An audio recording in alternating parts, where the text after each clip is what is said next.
If you're learning Spanish, your bedroom is packed with new words. Grab a seat. It's time to explore. Let's make your daily space your language teacher. Let's start with the basics. Bedroom in Spanish, el dormitorio, or la habitación. Easy, right? Look around. What do you see? The bed is la cama. La almohada means pillow. Don't forget. Las sábanas, that's sheets. And la manta, or la cobija for blanket. Next up, el armario, or el ropero, that's your closet or wardrobe. Clothes, la ropa. Shoes, los zapatos usually found on. El suelo, the floor. What about the nightstand? That's la mesita de noche. On top you might have una lámpara, a lamp, or el despertador, your alarm clock.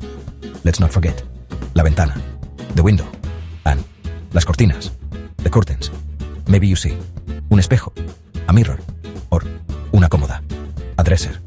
Want to tidy up? Grab una canasta, a basket, and put away los libros, books, or los calcetines, socks. Before you go, test yourself.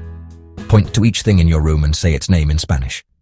The more you use these words, the faster you'll remember them. Remember, your bedroom isn't just for sleeping, it's your new language lab. Keep practicing, and soon Spanish will feel as comfy as your own bed.